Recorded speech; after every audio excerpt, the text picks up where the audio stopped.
This was painfully weird to watch. And I want to make sure that I can just do better. And, you know, we're all works in progress. How do you do that? Prayer. With the prayer. Guided meditations. During an appearance on The View, Mark Wahlberg and Jonathan Roumie were talking about their faith, but Joy Behar kept mocking them, and eventually the producers had to cut the segment short. Oh, already? Oh, too quick. Somebody was asking a lot of questions. Mark Wahlberg and Jonathan Roumie went on The View to talk about their faith. Simple enough. Two men, both openly Christian, both successful in Hollywood, both willing to say publicly what a lot of people in that industry stay quiet about. What happened next was one of the more uncomfortable moments The View has produced in a while. Joy Behar kept pushing. The panel got visibly uneasy, and eventually the producers cut the segment short. Right when Whoopi was finally asking something worth answering. Today we break down the whole thing, what Mark and Jonathan actually said, what Joy was trying to do, and why the reaction from the panel tells you something important about where we are culturally right now. Let's get into it. The segment started with a straightforward question about faith in Hollywood. How do you stand firm in your beliefs when the culture around you pushes back? Mark's answer was honest and grounded. He didn't preach, he didn't lecture. He talked about growing up in a bad environment, making mistakes, and finding that faith gave him the discipline to build a different kind of life. Pivotal times in my life where people came to me and expressed the importance of faith to keep me on the right track. And that kind of discipline has afforded me now so many wonderful things that I want to share that with people. And I certainly want to help kids avoid making the same mistakes that I made when I was younger. And, it's... He was careful about how he framed it, too. He specifically said he never wanted to jam his faith down anyone's throat. He acknowledged that different environments have different cultures, pointing out that where he lives now in Nevada, church is packed and nobody thinks twice about it. That's not a man trying to start a fight. That's a man describing his own experience honestly. Joy's response was to immediately ask what the worst thing he ever did was. Whoopi jumped in and redirected before it went further. But the intent was visible. Pivot away from the substance of what he was saying and into something that would generate a different kind of headline. Mark handled it cleanly. First thing that I did was probably follow others when I should have been more of a leader, but that's very, very difficult to do at a young age when you're easily influenced and in a bad area. See? Good answer. So, but my job is to definitely continue to encourage other people to stand up for themselves and to stand up for the right thing. Now let's talk about Joy Behar. Because this wasn't a random moment of awkwardness, there is a documented pattern here. Joy was raised Catholic and now identifies as agnostic. She has been public about this, Kitiwais. She has said on record that she never gave her daughter religion because she felt she was brainwashed. That's her right. But it shapes how she engages with guests who don't share that view. The most documented example before this was when Mike Pence was a guest and Joy said on air, "It's one thing to talk to Jesus. It's another thing when Jesus talks to you. That's called mental illness." She later apologized for that comment. But the instinct it revealed was real. So when Mark and Jonathan came on to talk about prayer, gratitude, and the role of faith in their lives, and Joy's immediate response was to ask pointed, slightly dismissive questions. This wasn't out of character. It was a pattern expressing itself again. Yeah, just return to God and find our grounding, find calm in the midst of it all. How do you do that? Prayer. With the prayer. Guided meditations. What if you don't pray? Now's a good time to start. Okay. Yeah. Yeah. You can always have somebody pray for you. Have someone pray for me? Absolutely. You do it. I'll add you to my prayers. Absolutely. Yeah.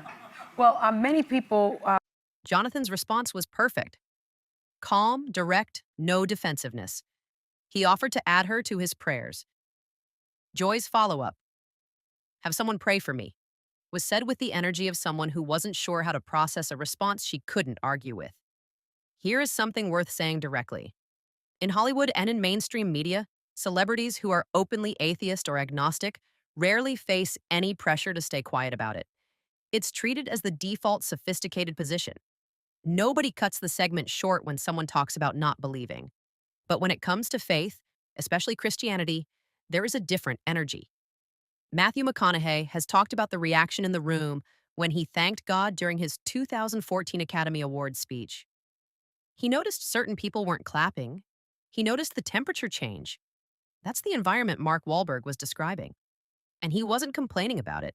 He was simply naming it accurately. Jonathan Roumie made a point that landed quietly but deserves more attention. He talked about how you almost never see characters in mainstream movies or television wearing a cross or expressing genuine Christian faith, unless they're a priest, a pastor, or the villain.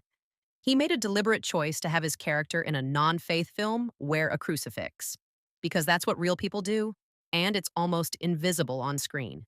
Movies or television shows generally ever, but people wear crucifixes. Yeah. But in the movies, for some reason, you only see them if it's a priest or if it's a pastor or a religious character. I'm like, no, let's just reflect real people that you can see walking down the street anywhere. So. That is a precise, documented observation about how faith is represented, or not represented, in mainstream entertainment. And it came from a man who plays Jesus in one of the most watched faith-based series in streaming history. The segment ended abruptly.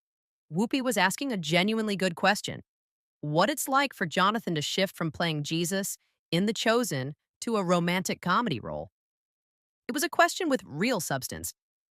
Jonathan had started giving a thoughtful answer, and then the producers cut it. Oh, already? Oh, too quick. Tiffany. Somebody was asking a lot of questions. But our thanks to Mark Wahlberg, who hasn't been here for quite some time. Please come back. Thank you for having me.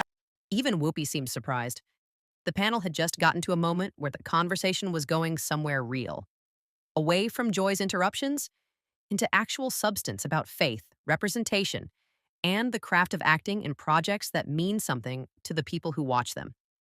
And the segment ended. You can read that however you want.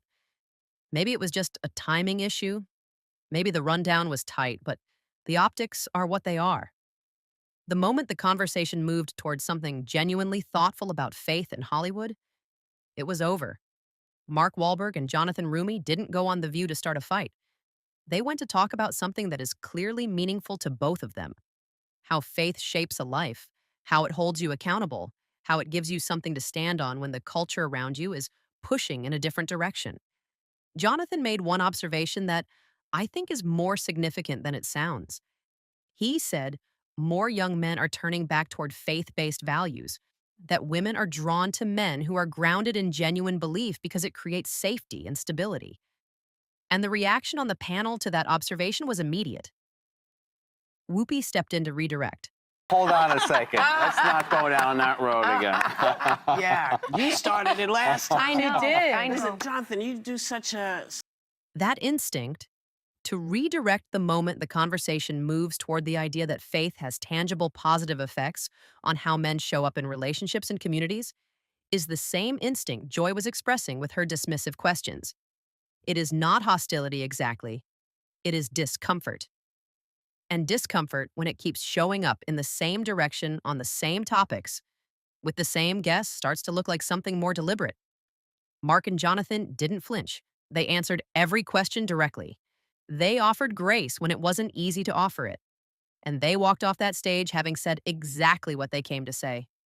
Here is the simple version of what happened. Two men went on national television and talked about prayer, gratitude, and the role of faith in their lives. They were calm, prepared, and genuine. One host spent most of the segment trying to generate friction that never came. The producers cut the segment before the best question got answered. Matthew McConaughey once noticed that not everyone clapped when he thanked God at the Oscars. Mark Wahlberg noticed the same temperature in different rooms across his career. Drop your thoughts in the comments, subscribe if you haven't already, and we'll see you next time.